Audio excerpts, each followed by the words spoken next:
Halo, assalamualaikum warahmatullahi wabarakatuh. Nama saya Nailur Rohmah. Di sini saya ingin membahas kasus pelanggaran kode etik kebidanan. Bagaimana kelanjutannya? Oke, langsung saja. Oke, sebelum kita masuk ke kasusnya, kita terlebih dahulu mengetahui apa itu kode etik. Jadi, apa sih kode etik itu? Kode etik adalah suatu tuntutan perilaku profesional seorang tenaga kesehatan dalam melakukan pelayanan kesehatan sesuai dengan pengetahuan, sikap, dan keterampilan yang diperoleh dari pendidikan formal ataupun non-formal. Lalu, kode etik kebidanan itu apa sih? Jadi, kode etik kebidanan itu adalah suatu pernyataan komprehensif profesi yang memberikan tuntutan bagi bidan untuk melaksanakan praktik kebidanan, baik itu yang berhubungan dengan kesejahteraan keluarga, masyarakat, teman sejawat, profesi, bahkan dirinya sendiri. Jadi, pada dasarnya, kode etik kebidanan ini diharapkan mampu menjadi pedoman nyata bagi para bidan untuk menjalankan tugasnya, yaitu melakukan praktik kebidanan secara etis. Meskipun kode etik kebidanan sudah ditegakkan, tetapi masih ada saja pelanggaran-pelanggaran pada kode etik tersebut. Berikut adalah contoh pelanggaran kode etik kebidanan yang sering terjadi. Yang pertama adalah penanganan kasus kelahiran sungsang. Ini bertentangan dengan Peraturan Menteri Kesehatan Republik Indonesia Pasal 10.d, di mana disebutkan bahwa pelayanan kebidanan kepada ibu meliputi pertolongan persalinan dengan normal. Jadi, bidan hanya punya wewenang untuk menolong persalinan secara normal. Lalu yang kedua adalah pelanggaran melakukan aborsi. Ini bertentangan dengan pasal 75 ayat 1 di Undang-Undang Nomor 36 Tahun 2009 atau Undang-Undang Kesehatan, di mana dijelaskan bahwa setiap orang dilarang melakukan aborsi kecuali ada indikasi tertentu, seperti korban pemerkosaan mengalami depresi berat, ataupun ada indikasi penyakit tertentu pada ibu dari sang calon bayi. Lalu selanjutnya yang ketiga adalah adanya penyimpangan pelayanan pada proses kelahiran.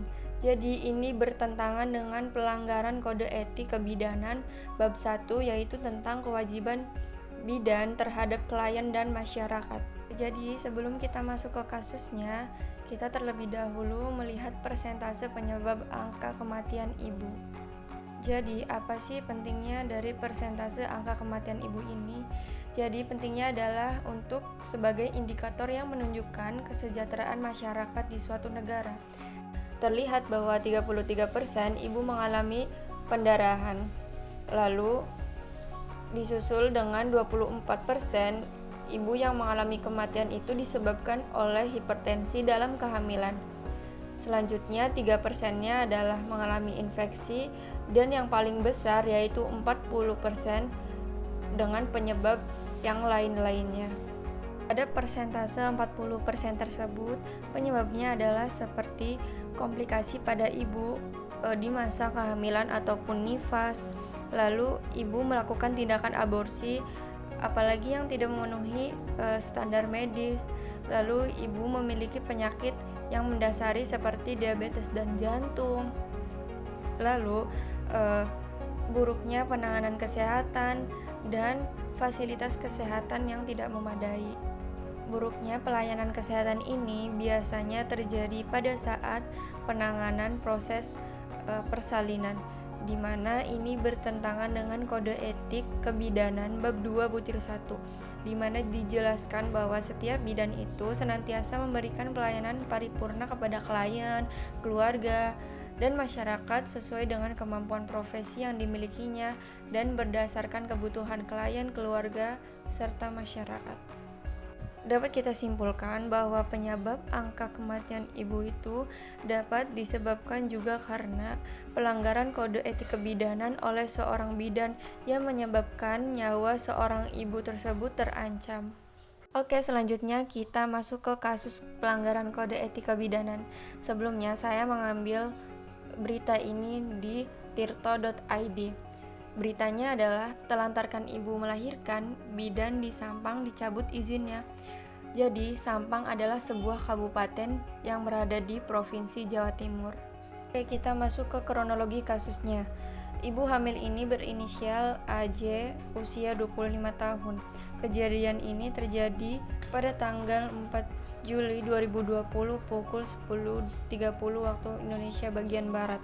Pada pukul tersebut, Ibu AJ sudah mengalami kontraksi pada perutnya, lalu suami dan keluarganya ini membawanya ke rumah sekaligus tempat praktek bidan SF, yaitu di Kecamatan Ketapang, Kabupaten Sampang, Provinsi Jawa Timur. Sudah beberapa kali pihak keluarga mengetuk pintu rumah bidan SF, tetapi sama sekali tidak ada yang menjawab. Lalu beberapa waktu kemudian, suami bidan SF membuka pintu dan mengatakan bahwa bidan SF sedang mengalami sakit. Lalu karena kondisinya sudah sangat darurat, jadi terpaksa Ibu AJ melahirkan di depan rumah Ibu bidan SF. Ini adalah kondisi pasca kelahiran bayi di depan rumah bidan SF tanpa bantuan bidan SF. Beberapa waktu kemudian, setelah Ibu AJ ini melahirkan, bidan SF keluar dari rumahnya menggunakan APD dan membantu penanganan Ibu AJ. Tetapi karena keluarga tidak terima, maka keluarga dan masyarakat setempat melaporkan kejadian ini ke Dinas Kesehatan Kabupaten Sampang. Berdasarkan kasus tersebut, apa saja sih pelanggaran kode etik yang dilakukan oleh bidan SF ini? Yang pertama adalah pelanggaran kode etik pada bab 1 butir 4, yaitu bidan SF ini melanggar kewajiban bidan terhadap klien dan masyarakat. Pelanggaran yang kedua adalah pada bab 2 butir 1, di mana bidan SF ini melanggar kewajiban bidan terhadap tugasnya. Lalu pelanggaran yang terakhir adalah pada bab 1 butir 5, di mana bidan SF melanggar kewajiban bidan terhadap klien dan masyarakat. Karena bidan SF ini tidak mendahulukan kepentingan klien. Pada akhirnya bidan SF ini diberikan sanksi dengan pencabutan izin sementara praktik selama 3 bulan. Solusi apa sih untuk menekan pelanggaran kode etik terutama di bidan? Menurut saya yang pertama adalah pemberian sanksi. Pemberian sanksi bertujuan untuk memberi efek jera pada pelaku, dan pemberian sanksinya itu sesuai dengan bobot pelanggaran. Lalu yang kedua adalah bentuk pelatihan kode etik, karena untuk menciptakan kesadaran bidan dalam mematuhi kode etik. Lalu yang ketiga adalah Ikatan Bidan Indonesia di tingkat kecamatan atau unit membuat agenda bulanan terkait evaluasi untuk perbaikan jika adanya risiko pelanggaran kode etik.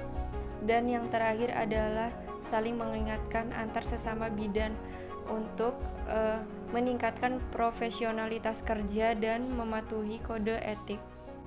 Itu saja dari saya, kurang lebihnya mohon maaf. Wassalamualaikum warahmatullahi wabarakatuh. Terima kasih telah menonton.